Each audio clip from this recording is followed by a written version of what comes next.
Oke, bentar lagi kita akan live baik dari Kreologi oleh duanya. Kita akan tunggu beberapa teman-teman yang bakalan akan join.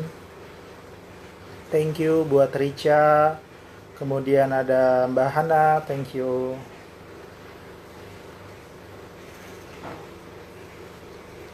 Kita akan nunggu 1 menit lagi kita akan live.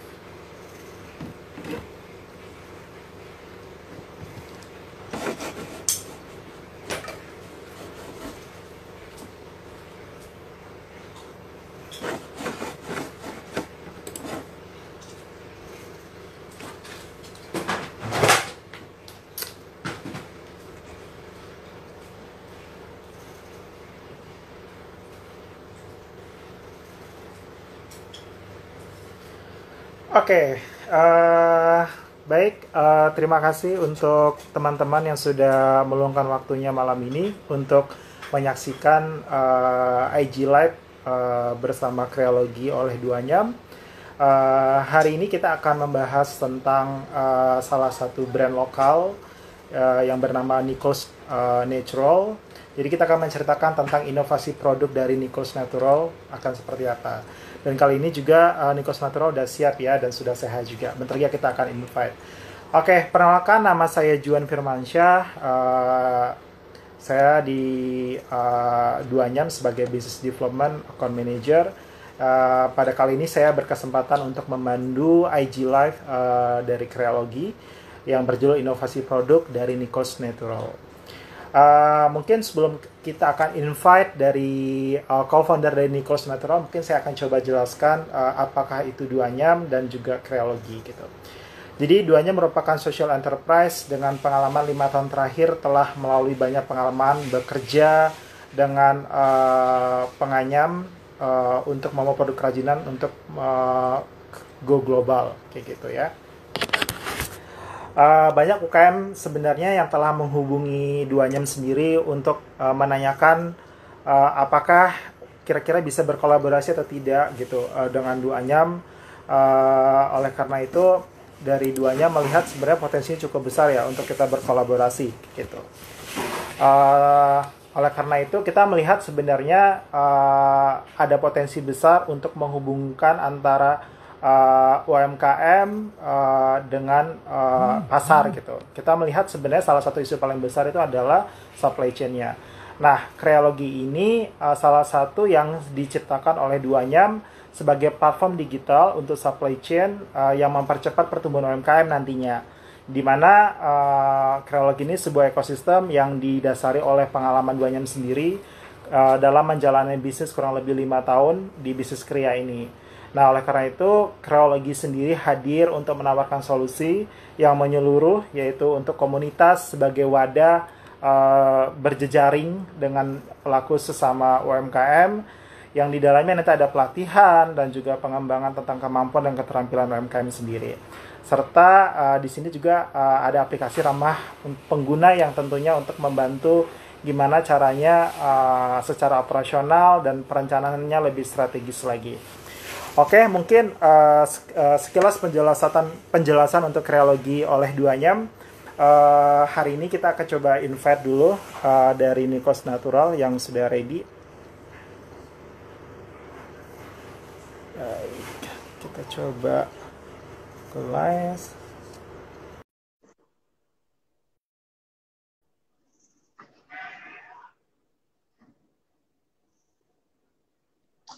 Oke, hari ini kita sudah terhubung dari co-foundernya atau pendiri dari Nichols Natural. Hai Kak Kathy, apa kabar? Hai Kak Joan, Oke, suara saya terdengar dengan jelas? jelas-jelas. Saya bisa jelas juga. Oke, suara Kak Kathy terdengar dengan jelas. Kak Kathy, Oke, apa kabar? Sehat ya? baik-baik. Thank you nih buat waktunya. Udah di-invite ke sini. Yap, baik, sama-sama. Senang sekali ya pada kesempatan kali ini Kreologi bisa mengundang Kak Kathy sebagai pendiri dari Nichols Natural. Dan malam ini kita akan ngobrol-ngobrol bagaimana Nichols Natural berinovasi dari dulu sampai sekarang. Dan teman-teman yang hadir dan menyaksikan hari ini mungkin sangat penasaran gitu. Kira-kira gimana sih perjalanan membangun bisnis dari awal sampai sekarang kayak gitu. Nanti kita akan ngobrol banyak ya Kak Keti. Oke, thank you banget Kak Keti.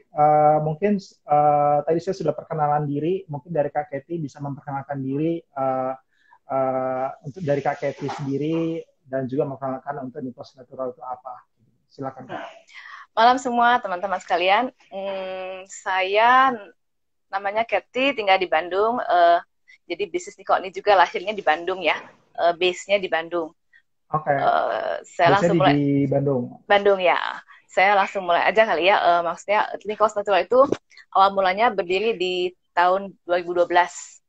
Nah itu waktu saat itu ya namanya tuh Nikos Natural Bath.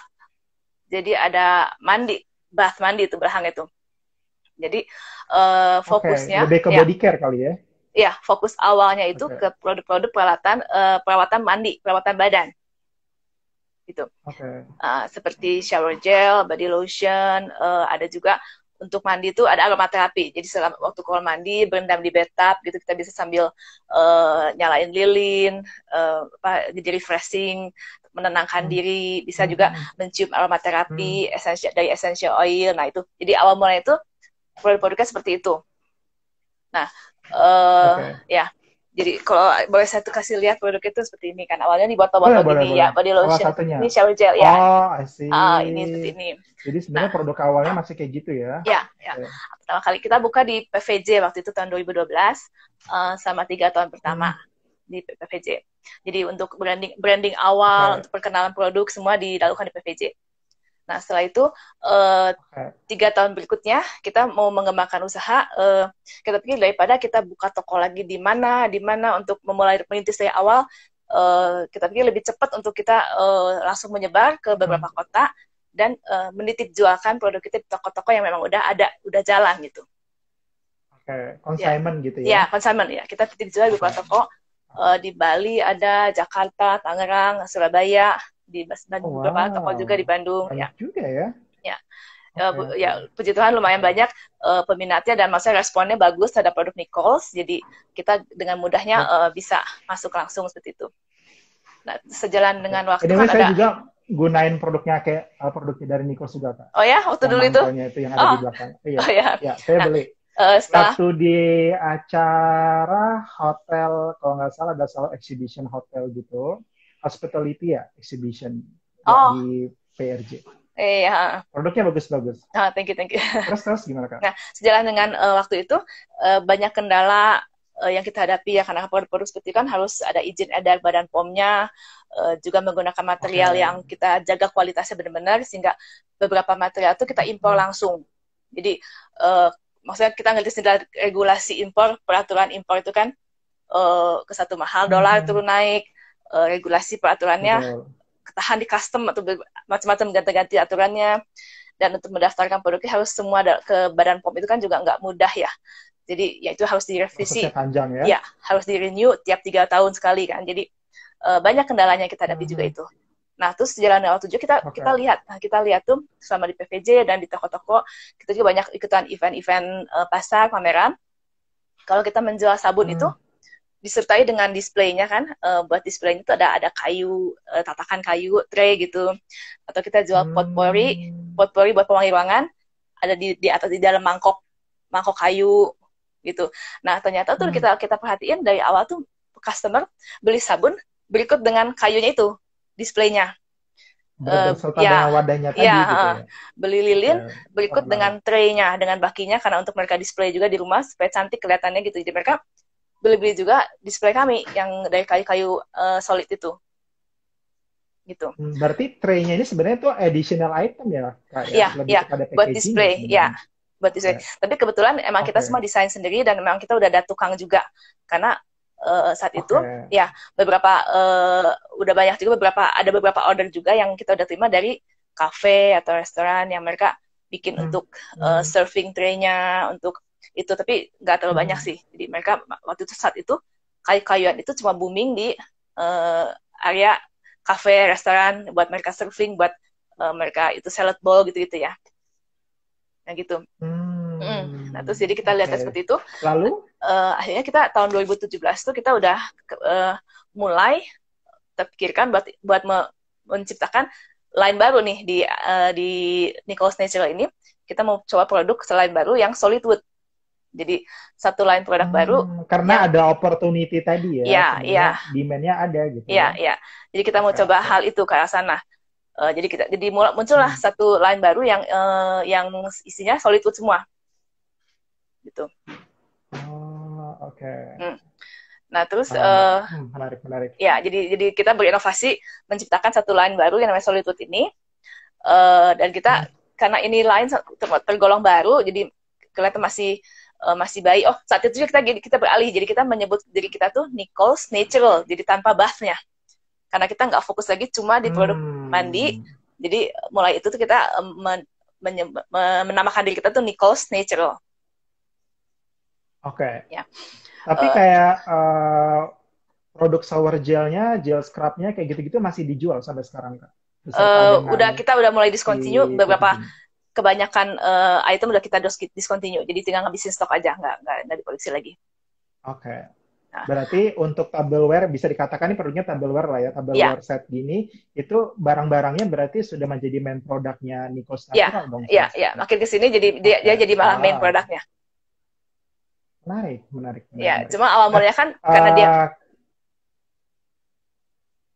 gimana, Kak? Ya, karena dia masih baru tuh dia terhitung masih baik ya di antara teman-teman produk yang lain tuh. Yeah. Jadi dia nebeng buat distribusi dari distribution channel yang udah ada sebelumnya. Yang mulai dari Bali, dari Jakarta. Dia langsung menyebar ke sana. Kita tes market dulu. Ya. Jadi kita mulai dari sana gitu. Oke. Jadi Nichols Natural ini domisilinya di Bandung, lalu awalnya jual kayak body care gitu ya, shower gel, sampo, sabun gitu. Karena ada peluang dan melihat ada opportunity nih, demand-nya juga melihat ternyata lebih dilirik, nggak cuma hanya barang utamanya si sabun tadi, ternyata si packaging yang bisa dikatakan additional item ya sebenarnya ya, yang kayak wadahnya kayak care set-nya itu lebih kepada packaging-nya gitu. Ternyata ada permintaan gitu. Ya, betul. Sebenarnya ternyata memang ada demand-nya ada, lalu ternyata kliennya juga lumayan banyak ya untuk permintaannya gitu. Ya, mulai tahun 2017 tuh makin kesini kan yang kita udah mulai menyebarkan produk-produk kita, dan kita juga banyak ikut kayak basar, pameran di beberapa mall-mall seperti itu, yang kita langsung berhubungan direct dengan customer-nya, pemakainya langsung kan di luar. Yang kita distribusi lewat toko-toko, yang kalau pamerannya kita langsung berhadapan langsung dengan customer kan. Jadi kita juga tahu gitu mereka di mana itu seperti apa permintaannya, kebutuhan pasar itu seperti apa, kita bisa lihat dari situ juga. Ya. Dan itu berasa sejak 2017, 2018 sampai ke sini mungkin sekitar 2 tahun atau 1 atau 2 tahun lalu itu.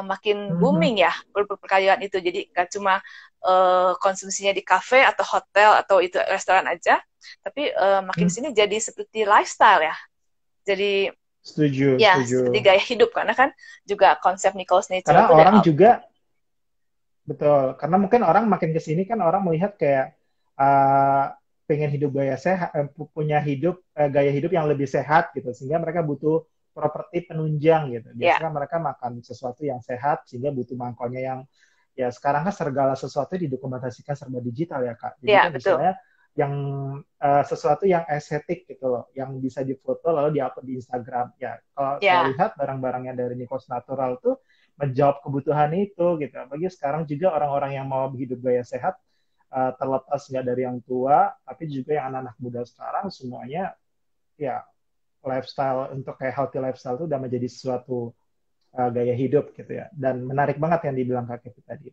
Oke, Kak Kety, kita lanjut ke hal lainnya, mungkin aku coba gali lebih dalam lagi gitu ya. Proses untuk menemukan produk tableware set ini kan tentunya nggak mudah ya. Gitu. Sebenarnya bisa dikatakan tanpa bisa dikatakan kebetulan gitu ya kan. Karena produk utamanya awalnya bukan dari bahan-bahan kayu jati yang diolah menjadi tatakan, menjadi Ya. mangkok, wadah, lain sebagainya. Awalnya malah sebenarnya body care gitu. Lalu memang ada melihat ternyata dapat dari feedback dari customer ada sebuah opportunity untuk dijual gitu.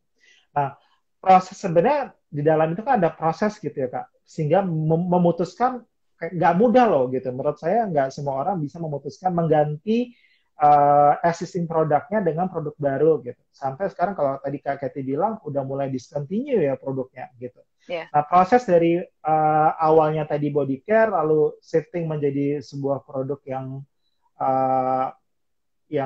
apa seperti yang tableware set gini, itu prosesnya gimana Kak?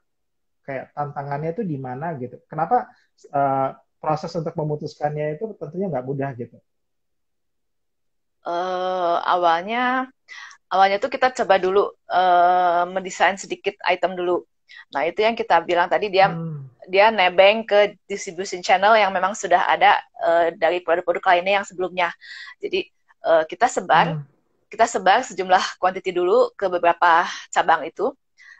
Yang waktu itu masuk itu cuma di sebagian toko organik, di kafe organik. Pokoknya yang semuanya nyambung-nyambung dengan natural dan organik seperti itu. Jadi kita masuk-masuk dan konsep, karena ini konsepnya organik juga, kayu dari bahan alami, jadi bisa masuk langsung gitu. Nah, setelah itu kita kan banyak juga launching produk, misalnya di pameran, kita kasih promosi, kita sebar produk-produk barunya itu yang kayu-kayu ini semua.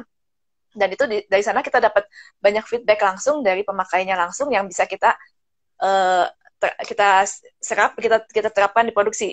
Jadi sehingga mudah memutuskan gitu ya, kayak ternyata feedback dari customer tuh kayak gini gitu. Kayaknya memang udah saatnya deh kita shifting dari tadi produknya body care menjadi produk tableware set gini gitu ya. Iya, responnya positif banget dari pembeli langsung, dari customer langsung tuh. Oke. Nah, itu berkaitan lah. Awalnya memang produk utamanya pas main di Wood ini gitu ya Kak. Kira-kira produk awalnya apa ya? Mangkok kah? Apakah kayak tatakan dulu atau gimana? Awal mulanya sih sebenarnya ini cutting board sama mangkok. Buat talenan sama mangkok ya. Sama piring ya, 3 itu yang besar-besar gitu. Gitu. Kalau aku lihat di backgroundnya Kak Kathy ini di luar banyak banget ini kayaknya SKU. Oh iya, ini gudang kecil kita, gudang barang jadi. Betul. Proses untuk bisa sampai segitu banyaknya kan nggak mudah ya Kak tentunya. Nah, boleh nggak diceritakan proses gimana menemukan ide atau berinovasi? Oh, awalnya mangkok, lama-lama butuh nih tempat lilin, lama-lama ada tempat apa gitu. Nah, proses untuk menemukan ide itu gimana Kak? Sebenarnya itu mengalir sendiri ya, karena dengan sejalannya kita pasarkan si talenan, si mangkok, si piring ini dan beberapa item lainnya itu muncul tuh dari pasar, misalnya punya ini nggak buat masak, alat masak. Oh, kita aja terpikirkan buat, kita bikin yuk alat masak. Nah, contoh simpelnya ini, realnya yang kejadian nyata seperti ini. Kita bikin spatula tuh buat masak ya. Alat masak spatula tuh yang panjang tuh. Awalnya nggak ada ya? Ya, awalnya kan nggak ada. Terus kita bikin spatula. Nah, kita buat spatula itu kan normalnya panjang, ujungnya pipih tuh yang buat kalau goreng telur tuh.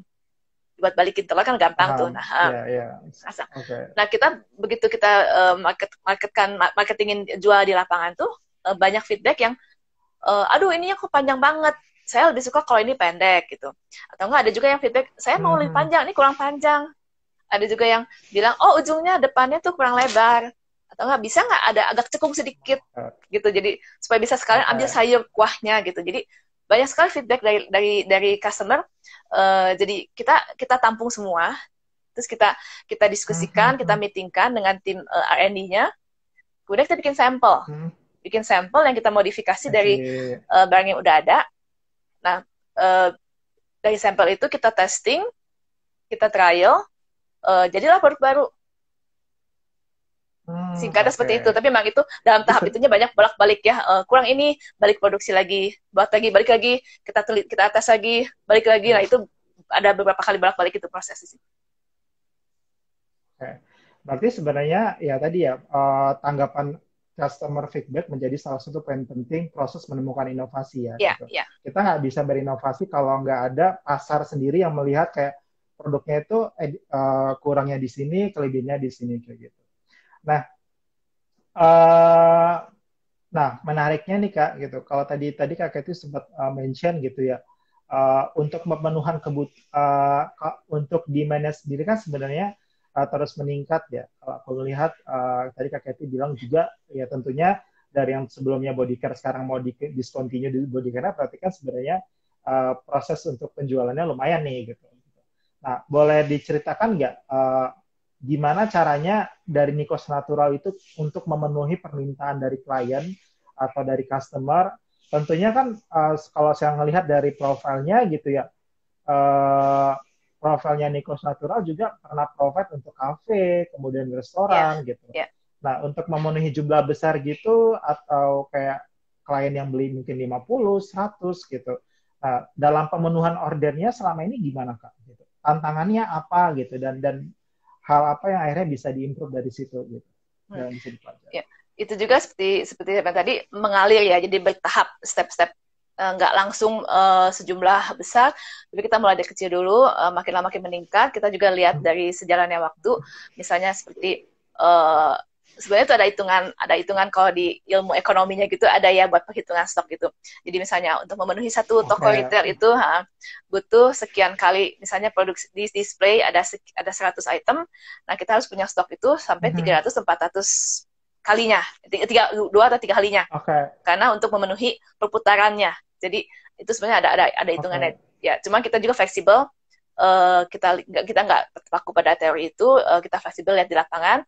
Karena kita sistemnya konsinyasi. Jadi tiap bulan tuh dicek, ya dicek, dilihat. Boleh tahu Kak, sekarang consignment store-nya ada di mana aja di Jakarta? Di berapa kota? Lalu paling banyak ada di mana? Saat ini paling banyak di Bali dan Jakarta ya. Ada juga di Tangerang, Surabaya, di Palembang, di Bandung juga ada. Jadi tersebar di kota-kota itu. Consignment store-nya berarti ada berapa? Total saat ini 40-an lebih sedikit ya, 40 sekian. Oh wow, banyak sekali. Tentunya nggak mudah ya untuk ngatur segitu banyak Kak. Ya, ada challenge-nya lagi juga sendiri. Terus gimana Kak? Ya, lanjut Kak. Gimana? Ya, karena ini kita mainnya consignment berarti kan retail ya, retail display. Nah itu memang ada tekniknya yang kita harus perhatiin. Jadi stok harus selalu terisi kan, ke satu. Kedua, display harus selalu menarik kan. Harus selalu menarik biar orang tertarik dan eye catching buat customer, buat bisa tertarik buat beli gitu. Nah kadang di toko-toko itu kan mereka nggak peduli ya, karena kita consignment itu bukan barang mereka gitu. Jadi kita harus aktif, harus proaktif sendiri.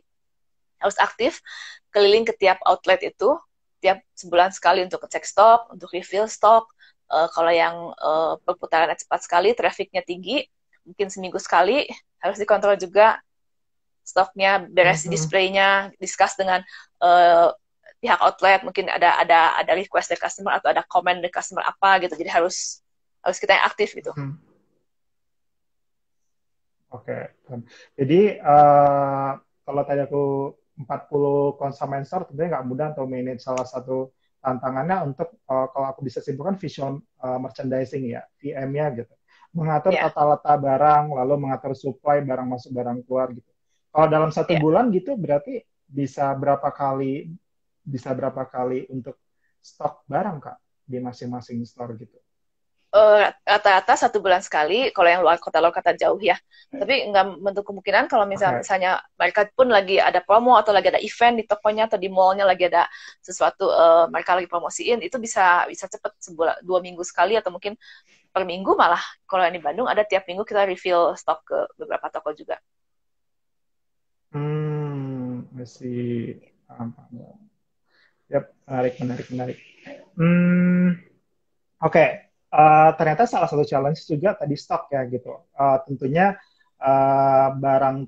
stok terlalu banyak juga itu tidak baik gitu ya. Tentunya planning dan eksekusinya harus seimbang gitu. Dan itu butuh ketelatenan dan ilmu tentunya dari Nikos Natural. Nah, ini baik banget Kak gitu. Dan penasaran juga, boleh nggak lebih mendalam untuk menceritakan proses ini kan tentang supply chain-nya ya, proses untuk pengadaan gimana memastikan barang itu tidak habis di store gitu.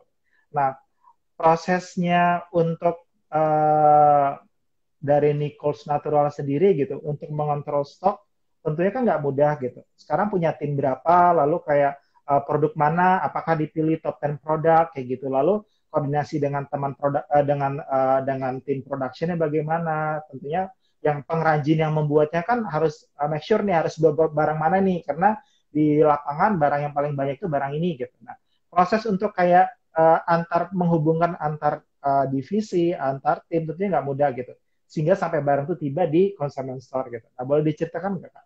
Gimana proses untuk pemenuhan stok tadi gitu dari awal sampai akhir gitu?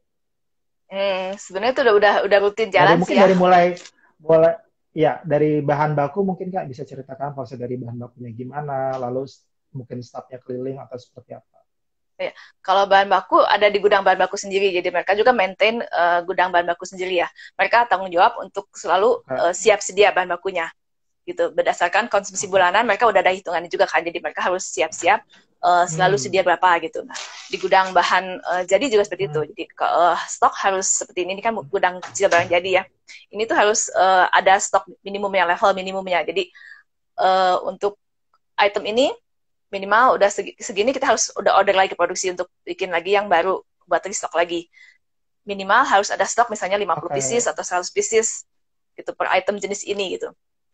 Itu jadi udah ada standarnya untuk tiap item produk, untuk tiap jenis produk, tiap SKU gitu ya. Seperti itu kalau di gudang. Nah, kalau untuk di produksinya sendiri dia kerja sih berdasarkan produk request dari gudang ya. Jadi gudang kan tiap bulan yang seperti saya bilang konsinyasi, jadi ada request dari outlet perlu item apa, nanti gudang yang cek stoknya, gudang kirim ke bagian packing buat kirim, dan kalau misalnya stoknya kurang, gudang akan order ke produksi untuk produksi gitu. Jadi udah mengalir seperti itu ya. Dan udah ada SOP yang sudah berjalan ya? Ya udah jalan rutin. Dan dari tiap-tiap kota kan ada PIC-nya juga di tiap-tiap kota, di Bali, di Jakarta, dan ada PIC-nya yang rutin lapor ke pusat di sini gitu. Oke. Jadi sebenarnya secara SOP prosedurnya sudah berjalan dari awal sampai akhir untuk pemenuhan order, dan ada minimum jumlah per itemnya harus ada di gudang berapa. Secara otomatis kalau di bawah minimum itu maka timnya akan secara otomatis akan koordinasi ke production, memastikan bahan baku tersedia, melakukan production dan sebagainya. Sehingga itu bisa memenuhi semuanya 40 store tadi ya Kak, tadi gitu.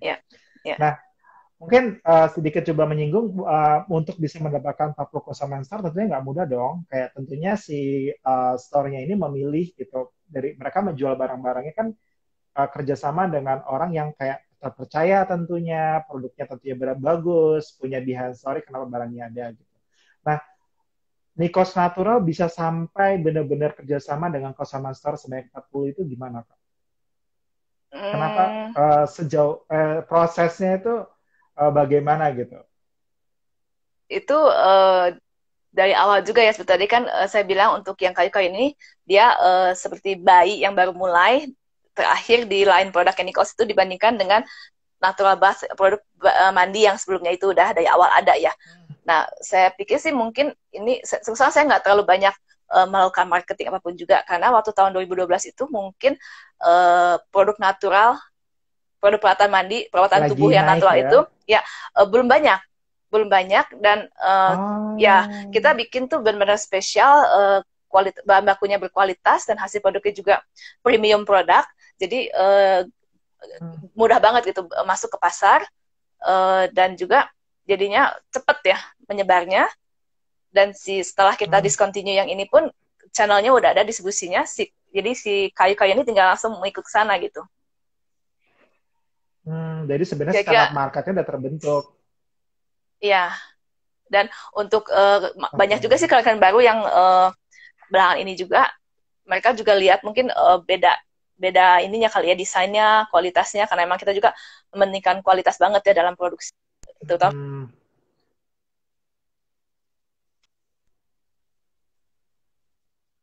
Yap. Karena memang dari Kak Kety sendiri memastikan bahwasanya produk yang dimasukkan dalam consignment store itu adalah produk yang paling baik ya kualitasnya. Ya. Kita jaga banget kualitasnya sekedar barangnya ya kualitas nomor satu sih gitu. Oke. tentunya dari tahun 2012 gitu mendirikan Nichols Natural sampai sekarang 2020 gitu. Tentunya itu waktu yang nggak pendek gitu, Kak Katie, untuk bisa bertahan sampai sekarang gitu. Dan bisa dikatakan brand Nikos Natural gitu, kalau saya lihat kayak orang-orang mungkin di sini yang teman-teman yang sekarang lagi menyaksikan udah ada yang beli gitu, tanpa disadari mungkin lagi main ke salah satu convenience store mungkin di Jakarta, kok lucu ya mangkonya, dan mereka beli gitu. Dan jangan bisa jadi itu barang dari Nikos Natural gitu tanpa kita sadari gitu, karena Nikos Natural yang provide itu. Nah, untuk membuat sebuah brand bisa eksis sepanjang selama itu gitu, uh, yang selama yang dilakukan oleh Nikos Natural apa sih, Kak? Dan apa sih yang perlu diperhatikan oleh untuk brand-brand lokal supaya bisa tetap eksis? Waktu sebelum pandemi sih terus terang kita banyak ikutan event-event ya, jadi aktif di market, di lapangan begitu, kayak basar, pameran, atau event-event di mall-mall seperti itu. Kita juga support tiap-tiap outlet di cabang-cabang di tiap kota itu, kalaupun ada misalnya mereka adakan event atau apa, jadi maksudnya tetap gaungnya itu terdengar gitu, jadi brandingnya tetap terjaga ya dari event-event itu juga. Nah, untuk ke depannya, waktu pas itu sebelum pandemi kan kita banyak event-event ya. Nah, pas masa pandemi awal tahun ini, event tuh langsung drop, berkurang. Dan kita udah mulai mikir nih, jadi maksudnya kita harus punya strategi lain untuk tetap maintain si brandnya dan tetap masarin produknya gitu. Kita salah satu caranya jadi salah satu cara inovasi buat gimana sih bikin kita brand berbeda. Saya bikin seperti ini, kayak nih produk sendok kayu nih. Saya bikin, wow. Ya contohnya kelihatan nggak nih? Gitu ya? Kita bikin satu logonya di branding Nichols, di grafir. Oke. Ya. Di grafir. Kelihatan ya. Semua produk kita itu di grafir seperti ini. Mangkok sampai ke talenan besar juga di grafir di sini, kayak ini talenan kita grafir di ujung sininya. Ada berarti ketahuan ya kalau produk ini diproduksi oleh Nikos Natural gitu. Iya. Jadi memang itu kan tambahan cost buat kita ya. Cuma ini juga salah satu cara untuk branding dan supaya jadi produknya tetap eksis di pasaran dan membedakan produk Nikos dengan yang lainnya gitu. Sampai ke mangkok, piring pun kita semua. Betul. Ya, itu jadi kita lakukan semua itu. Jadi pas waktu itu slow season kita benahin semua internal produk, kita review yang best seller, yang slow moving, kita pisah-pisahin, kita semua ini kita yang mana harus discontinue, mana harus diproduksi ulang, semua kita kasih logo. Dan kita juga mulai ke arah online karena zaman udah era digital ya. Jadi kita juga meng-hire tim digital marketing untuk bantu di Nichols. Kita benahin website, kita bikin katalog, brosur, company profile, kita benahin website yang awal mulanya dari tahun 2012 awal pertama kali buka, kita upgrade, kita perbaharui lagi gitu. Jadi selama 5-6 bulan ini kita bebenah internal gitu buat bisa eksis dan bisa maju ke depannya lagi. Pertama kali go digital, pertama kali buat akun Instagram, masuk di website, jualan di marketplace, tahun berapa itu, Kak? Itu udah mulai di tahun berapa ya? Tahun 2016, 2017 kali ya? Atau 2015 tuh. Itu mulai, waktu pertama kali mulai banyak online sales itu ya. Kita juga ikut itu juga. Oke. Nah, kalau aku melihat sebenarnya dari Kak Katie gitu ya, untuk kuncinya tadi bisa saya simpulkan harus adapt dengan teknologi ya gitu. Mau brandnya itu lokal sekalipun gitu, punya opportunity untuk brandnya sendiri, produknya sendiri untuk masuk secara ranah online gitu. Tentunya memudahkan orang atau lebih akses dengan kondisi sekarang lagi apalagi pandemik, dengan pembatasan sosial, orang harus di rumah dan tetap orang bisa menikmatin atau memiliki suatu barang yang seperti mungkin produk-produk Nikos Natural bisa akses tentunya dengan ya digital gitu. Kalau saya lihat di Instagramnya Nikos Natural juga ya melakukan giveaway, melakukan promosi, dan ada di beberapa marketplace kayak gitu. Nah, berinovasi di situ ya. Nah, inovasinya secara menyeluruh ya tadi kalau bisa saya lihat dari mulai pertama kali produksi, memilih bahan bakunya, kemudian koordinasi dengan tim untuk koordinasi untuk supply stock, manajemen stok ada di store, consignment store juga, Yeah. lalu sampai benar-benar memastikan barangnya berkualitas, sampai di mana tahap untuk mempromosikan dan proses penjualannya gitu. Di mana tidak hanya terpaku di consignment store, tapi juga teman-teman Nikos Natural juga bisa menggunakan Instagram sebagai tools atau media untuk mempromosikan produk gitu ya. Menarik. Dan itu tidak semua orang bisa melakukan hal itu gitu ya, Kak. Oke. Buat teman-teman yang sudah setia sampai jam segini untuk melihat IG Lab-nya Kreologi, buat yang ada pertanyaan dan ingin penasaran dengan Nikos Natural, bisa langsung komen di bawah untuk pertanyaannya. Ini mungkin ada beberapa pertanyaan yang sudah masuk, kita coba jawab ya, Kak Katy. Yeah. Ada yang pertama, saya coba lihat dulu. Wah, lumayan banyak nih sepertinya. Oke. Ada dari, saya coba. Oke, ini dari Resi Luyani.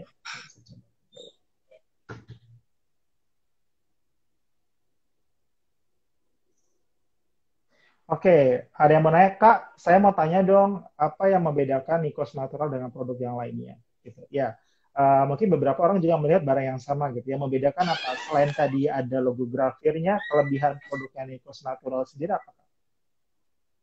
Kelebihannya ya, secara kualitas kayu ya kita dari awal tuh, kalau misalnya kita bikin mangkok tuh ya, jadi satu mangkok itu satu potong kayu tanpa sambungan. Jadi benar-benar kayak gelas atau mangkok itu benar-benar satu piece kayu tanpa sambungan ke satu itu. Jadi cutting board juga ya, talenan itu juga kita satu potong kayu tanpa sambungan. Jadi pasti lebih kuat. Mangkok, gelas tuh nggak akan bocor. Itu poin lebihnya. Satu. Kedua, finishingnya. Yang pertama ya. Ya. Itu jadi maksudnya itu pun juga membutuhkan satu piece kayu itu membutuhkan effort produksi yang lebih juga ya, jadi banyak kayu yang kebuang dan harus lebih dihaluskan, kayak di grafir diambil gitu kan, jadi untuk bikin satu mangkok gitu. Itu ke satu. Nah, kedua untuk finishingnya aja kita menggunakan bahan yang natural seperti thick oil atau beeswax.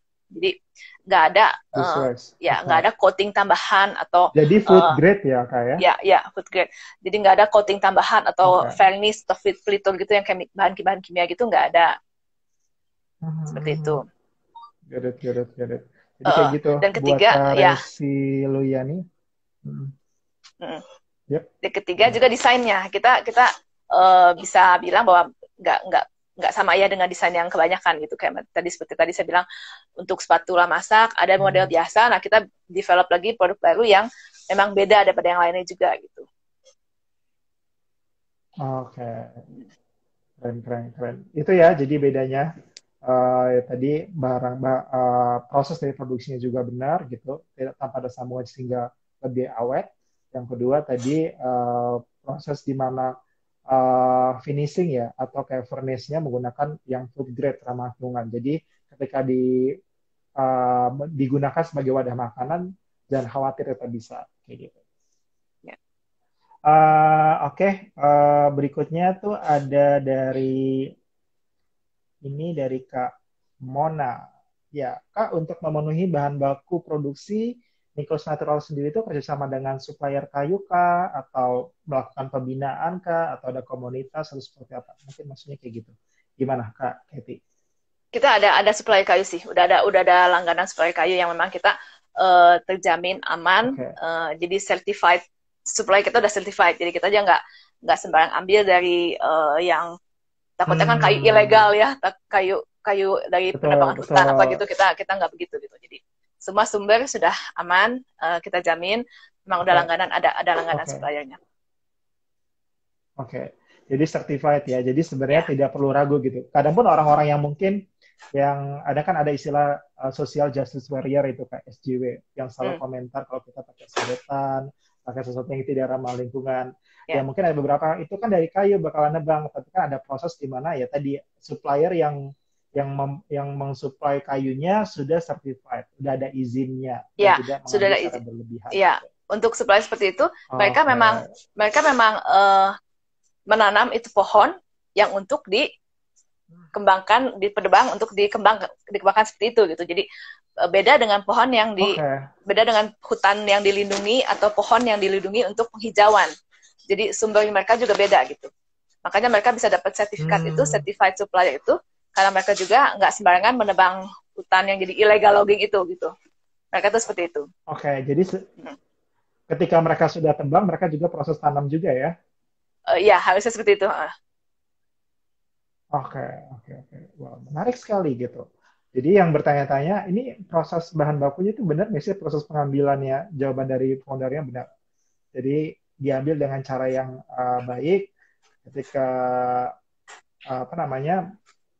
setelah intinya suppliernya dari yang certified sudah dapat izin dan itu tentunya tidak perlu diragukan lagi. Jadi aman untuk untuk dibeli bukan konsumsi. Oke, buat yang lain yang mungkin ada yang masih penasaran dan ingin tanya-tanya bisa langsung komen di kolom komentar di sini gitu. Kita akan coba diskusi dan ngobrol lebih jauh gitu dengan Nikos Natural. Seru banget dari beberapa paparan dari Kak Katie gitu ya, dari foundernya dari Nikos Natural sendiri gitu, perjalanan dari awal sampai sekarang gitu. Nah, sesuatu brand itu kan bisa bertahan lama, tentunya tadi udah ceritakan inovasi gitu ya Kak, salah satunya. Lalu yang saya pengen tahu juga gitu ya,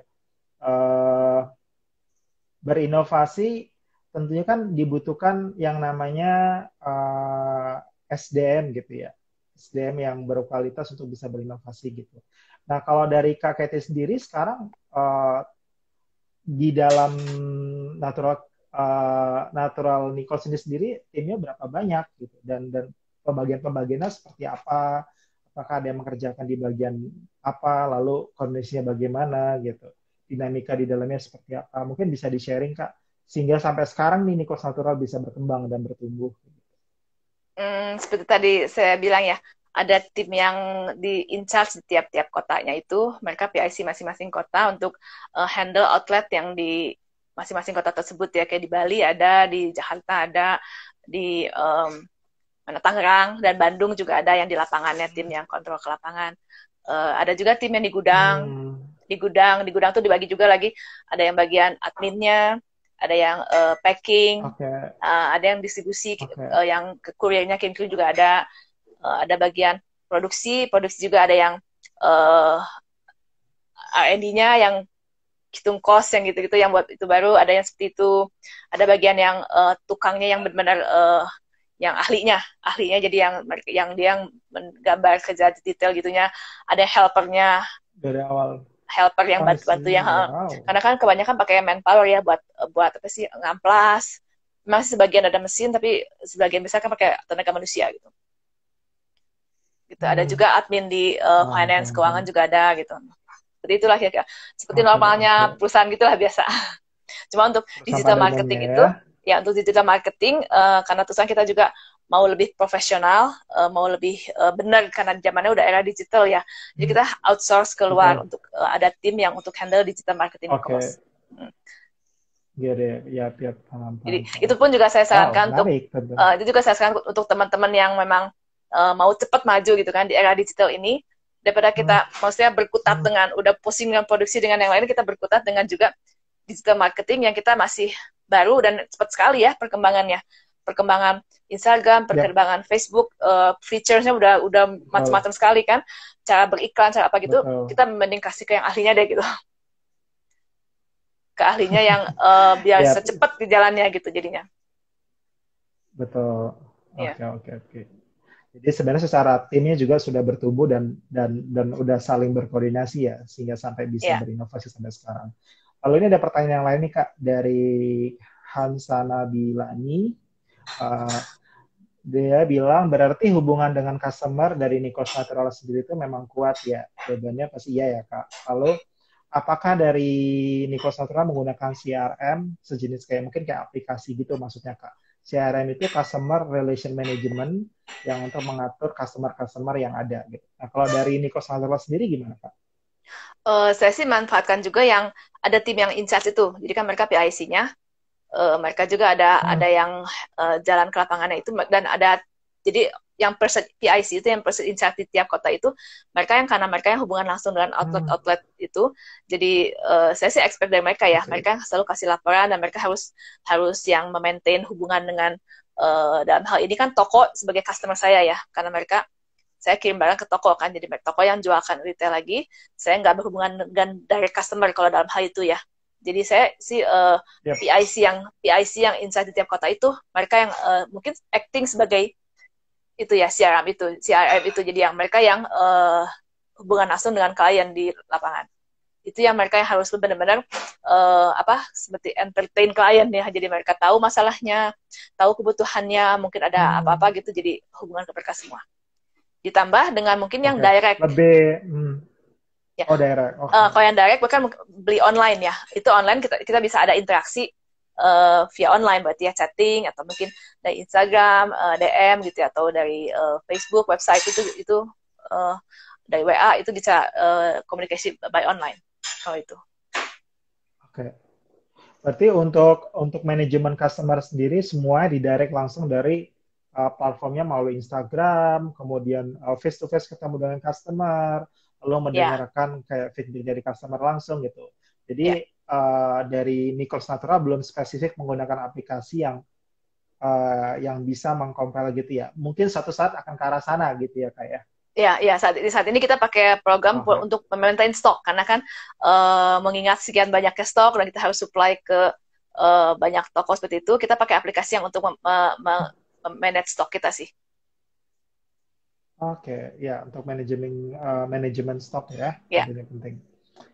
Oke, dengan kondisi pandemi sekarang dari Nichols Natural gimana Kak? Sebelum dan sesudah, kayak tantangan dalam, ya tentunya tidak mudah ya, semua kita juga termasuk Duanyam, dan Duanyam juga sekarang lagi struggling untuk mencoba untuk mencari klien yang tepat gitu ya. Dan semua kena imbasnya ya. Iya, semua kena imbas, dari mulai yang kecil, menengah, sampai juga yang perusahaan yang besar gitu. Nah, dari Nichols Natural sendiri, strategi apa sih yang dijalankan bisa sampai sekarang bertahan, itu gimana Kak? Kita ini, tadi kan saya bilang kita review produknya juga, plus kita outletnya pun juga, toko-toko kita review ya. Jadi mana yang ada yang memang mereka nggak survive ya, jadi mereka juga tutup tokonya. Ada yang seperti itu, tapi ada juga yang dari pihak kita yang meminta untuk sorry, jadi kita karena kondisi gini kita tarik barangnya, jadi udah kita review juga mana penjualannya yang kurang bagus atau gimana, dan kita lebih fokuskan perhatian kita untuk meningkatkan yang memang udah benar-benar potensial. Jadi nggak cuma produk yang kita review, produknya misalnya best seller atau slow moving, nggak cuma secara produk kita review, tapi secara outlet pun, customer pun kita review juga. Itu satu hal itu.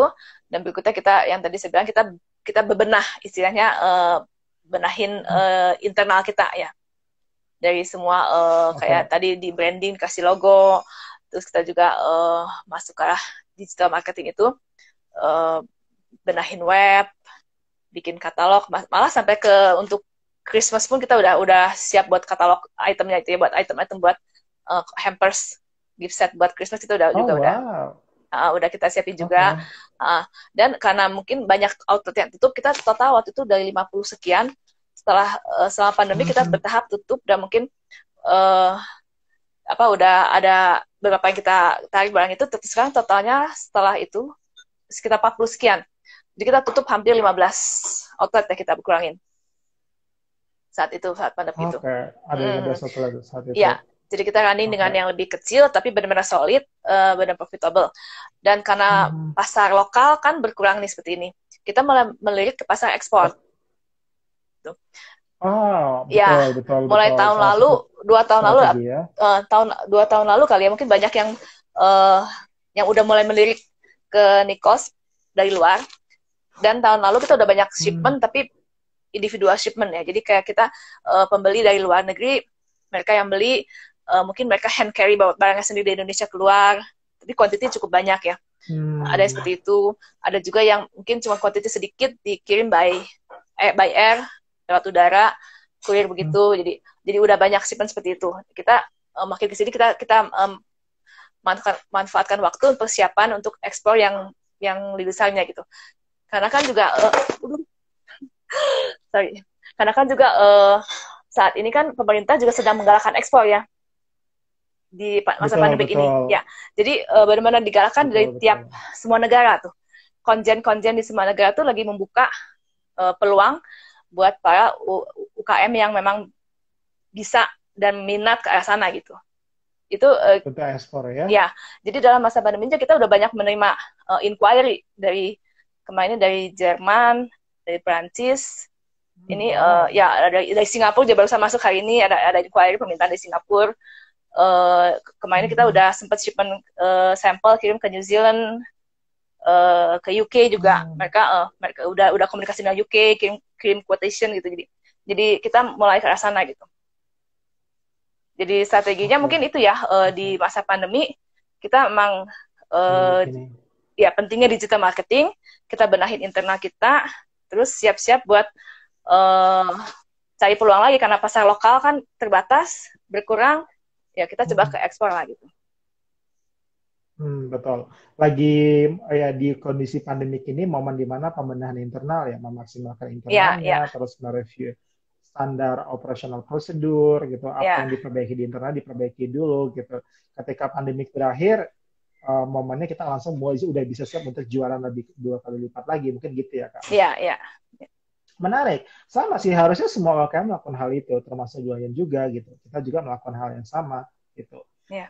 Di momen pandemik ini kita juga melakukan tetap ada selling gitu, tetapi juga di satu sisi kita melakukan perbaikan dan peningkatan dari sisi internal, komunitas dan sebagainya. Ya salah satu kreologi yang kita launch di kondisi pandemik ini gitu. Ya, betul. Oke. Menarik.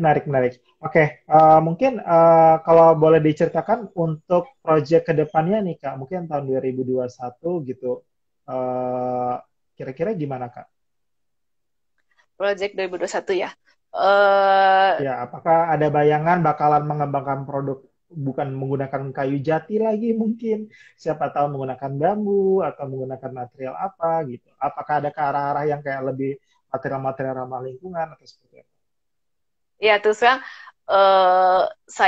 saya pribadi banyak mikir juga karena dari kemarin-kemarin pun juga maksudnya kita selalu harus kreatif ya, walaupun juga dari pasar tuh nggak ada permintaan atau nggak ada demand yang nggak dapat, tapi kita tetap harus selalu kreatif menciptakan produk baru, inovasi baru supaya tetap eksis juga, itu salah satunya ya. Emang sih saya juga udah gatel nih pengen maksudnya bikin produk baru atau apa gitu, cuma kayaknya untuk tahun 2021 nanti kita kalau menurut saya sih kita strateginya mungkin kalau kita udah bertahan lewat 2020, kita lihat dulu di 2021 seperti apa, dan juga karena kita kan udah siapkan internalnya udah dibenahin, jadi di 2021 kita jalan dengan yang udah lebih baik dulu gitu aja kayaknya sih. Dan juga banyak juga sih inquiry yang memang udah masuk dan mereka pending ke tahun depan itu. Jadi kita coba juga jalanin yang seperti itu. Jangan berinovasi dulu yang memang kan bakal membutuhkan daya manusia dan membutuhkan dana. Jadi banyak resources ke sana, jangan dulu deh kayaknya untuk berinovasi yang aneh-aneh dulu gitu. Oke. Mengatur cash flow-nya harus lebih hati-hati ya Kak dengan kondisi pandemi sekarang. Setuju. Lalu ada komen juga ini Kak, kayak tadi relate dengan yang disampaikan Kak Kety gitu, bahwasanya di luar sana juga orang tadi promosi ke ekspor ya, potensi ekspor juga untuk dilirik, tapi karena di luar juga daya belinya turun gitu. Ya mungkin tergantung negara kali ya. Mungkin ada beberapa negara yang mungkin mengalami hal yang sama seperti kita lagi proses di mana lagi bangkit dari pandemik, tapi ada beberapa negara yang sebenarnya sudah mulai pulih ya. Contohnya kayak ada beberapa negara yang sebenarnya udah pelan-pelan mereka udah new normal, lalu melakukan aktivitas seperti biasanya gitu, dan ya itu berpotensi juga. Dan kalau saya lihat Nikos Natural juga konsennya terhadap healthy gitu ya, support untuk item tuh healthy, kayak healthy item untuk misalnya orang untuk tempat makan dessert yang sehat dan sebagainya. Tentunya orang makan di sini semua orang mau hidupnya sehat, nggak mau sakit gitu ya. Iya, betul. Jadi sebenarnya potensi masih ada ya Kak ya. Gitu ya. Iya. Oke. Lalu ini ada pertanyaan dari Kak Hana Keraf. Ini dia nanya tentang biasanya ide untuk bikin desain produknya itu dari mana gitu. Nah ini penting banget nih Kak. Salah satu unsur paling terpenting di dalam misal untuk produk pria ya gitu ya. Desain salah satu poin penting gitu. Kalau saya lihat produk baraknya Nichols Natural banyak banget nih jenisnya gitu. Nah idenya untuk bisa menemukan nggak mudah kan gitu. Tentu Ya. desainernya harus kulik lebih dalam. Nah itu prosesnya gimana Kak untuk bisa menemukan itu? Itu dia tadi saya bilang ada satu hal yang kita dapat dari demand dari market ya. Jadi ada permintaan dari pasar mengenai desain ini atau ada komen-komen, ada input dari market langsung, dari pemakai langsung. Itu ada juga yang jadi kita muncul, oh ya benar juga ya kita desain seperti itu. Ada seperti itu satu hal. Yang kedua juga yang tadi saya bilang kita nggak boleh cuma mengandalkan itu ya. Jadi kita macam statis, diam, nunggu kalau nggak ada feedback oke aja, itu nggak bisa juga gitu. Kita buat tetap eksis harus terus fresh muncul dengan ide yang baru ya. Nah ide-ide itu kita dapetin harus ini ya, buka wawasan, sering gaul ya. Kita misalnya produknya produk apa nih, jadi produk natural atau udah masuk ke lifestyle produk juga ya. Jadi kita nggak melulu cuma lihat ke mana ke area natural organik itu, mungkin juga kita ke toko-toko lifestyle ya. Jadi style itu seperti apa sih, fashion itu seperti apa sekarang gitu. Jadi kita bisa mungkin terinspirasi dengan produk kayu yang match dengan ke arah sana. Mungkin untuk interiornya bikin fruit bowl, mangkok buah yang untuk disimpan di meja, atau mungkin tray lilin yang panjang untuk bisa di display lilin 3 atau 5 lilin sekaligus. Jadi bentuk traynya mesti panjang karena meja makan kan banyak yang panjang gitu. Jadi kita harus terus aktif ya, bergaul, lihat ke lapangan, lihat mana gitu. Karena juga yang seperti saya bilang, produknya udah jadi produk lifestyle. Jadi bukan cuma ada di toko-toko organik, toko natural, tapi juga sekarang udah ada di toko fashion gitu. Jadi orang jualan baju, jualan apa dengan di samping ini ada produk yang seperti ini juga gitu. Oke, karena waktu kita terbatas, Kak, ini tinggal berapa detik lagi gitu. Mungkin buat teman-teman yang penasaran di Nichols Natural, bisa langsung follow Instagramnya di Nichols Natural ya. Nichols Dan Natural. buat teman-teman yang hari ini sudah menyaksikan IG Love Kreologi, bisa gabung di salah satu ekosistem Duanyam. Di situ banyak banget informasi yang bisa diinformasikan. Thank you banget Kak Katy untuk waktunya. Sama-sama. Sukses selalu buat Nichols Natural. Thank you. Bangga sekali Indonesia punya produk yang keren-keren seperti yang dibuat oleh Nichols Natural. Thank you. Senang sekali untuk waktunya. Makasih juga. Mungkin dari Kak, sebelum Kak Katy tutup, mungkin ada informasi terakhir? Apa ya? Itulah paling penting saat ini karena online ya, digital marketing, dan juga ya itu dia jangan berhenti berinovasi, terus aktif supaya tetap eksis gitu aja sih. Oke, sip. Thank you Kak Katy. Buat teman-teman yang penasaran, yang mau beli barangnya juga boleh. Anyway, saya sudah punya satu, mangkoknya lucu banget. Buat kalian yang pengen penasaran, pengen beli, gue saranin banget untuk coba beli. Dan senang sekali hari ini bisa ngobrol dengan Kak Katy. Stay safe and healthy, Kak. Sukses buat Kak Katy dan tim Nichols Natural. Semoga kita bisa berjumpa di lain waktu. Sama-sama. Thank you juga. Yuk, bye. Bye.